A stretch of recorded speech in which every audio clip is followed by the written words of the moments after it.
সব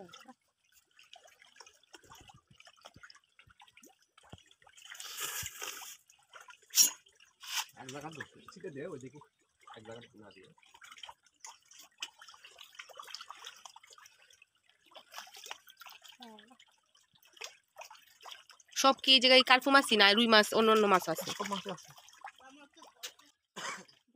আসসালামু আলাইকুম। তো আমি আর আমার ননদ আর আমার ছেলে আলিফ চলে গেছিলাম মাছের ঘেরে মাছ দেখতে। তো এই যে দেখতে পারতেছেন, জুম করে দেখানো হয়েছে, এখানে বিভিন্ন রকম মাছ আছে। কার্পু মাছ, তারপরে মাগুর মাছ, শিং মাছ, শোল মাছ, কাতল মাছ, রুই মাছ, কালীবাউস মাছ, বিভিন্ন রকমের মাছ আছে, বাটা মাছ, সব মাছই এখানে ছাড়া হয়েছে। তো মাছকে মাছের ফিড দেওয়া হইতেছে, মানে খাবার দেওয়া হইতেছে। আর আপনারা নিশ্চয়ই দেখতে পারতেছেন পুকুরের উপরে চারোদিক দিয়ে নেটের জাল দেওয়া হয়েছে, কারণ বক, প্রচুর পরিমাণে বক আসে এখানে আইসা মাছ খায়, যার কারণে এখানে নেট দিয়ে পুরো ঘেরাও করে দেওয়া হয়েছে। আর এই মাছগুলো কিন্তু চাষ করে পরে পুকুর ধরে বিক্রি করে দেওয়া হয়।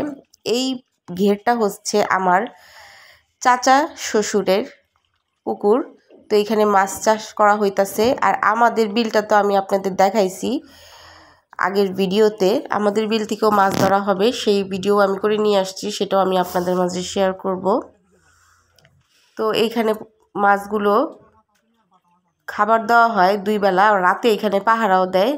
মাছ চুরি হয়ে যাওয়ার ভয় থাকে, গ্রাম হয়েছে তো কি হয়েছে, সব জায়গায় কম বেশি ভালো খারাপ মানুষ মিলিয়ে আছে।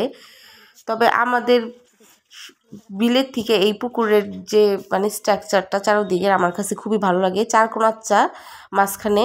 আর আমাদের বিলটা ওই রকমভাবে মানে কোনো সাইজে নাই, কারণ আমার শাশুড়ি ঢাকায় ছিল, তারা গিয়েছে কয়েক বছর হয়েছে আর কি, 4-5 বছর। তো এর মধ্যে সব কিছু গুছিয়ে নিতে সময় লাগছে, যার কারণে এখন আর করা হয় নাই।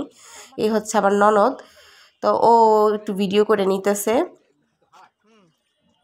আমার সাথে। তো এই যে দেখেন মাছকে খাবার দিতেছে, মাছ কিন্তু এখানে আসতেছে, আইসা এসে খাবার খাইতেছে। খাবার দিলে মাছ সবই দিকে এসে খায় না, ঘুরে ঘুরে দেওয়া লাগে না। আমার সামনে আর অনেক ভালো ভালো ভিডিও আছে, আমি আপনাদের মাঝে শেয়ার করব। আপনারা যারা আমার ইউটিউব চ্যানেলে দেখতেছেন, চ্যানেলটি সাবস্ক্রাইব করে রাখবেন এবং ফেসবুক পেজে দেখলে পেজটি ফলো করে রাখবেন। তো আজকের ভিডিও এই পর্যন্তই। সব ভালো থাকবেন, সুস্থ থাকবেন। আল্লাহ হাফেজ।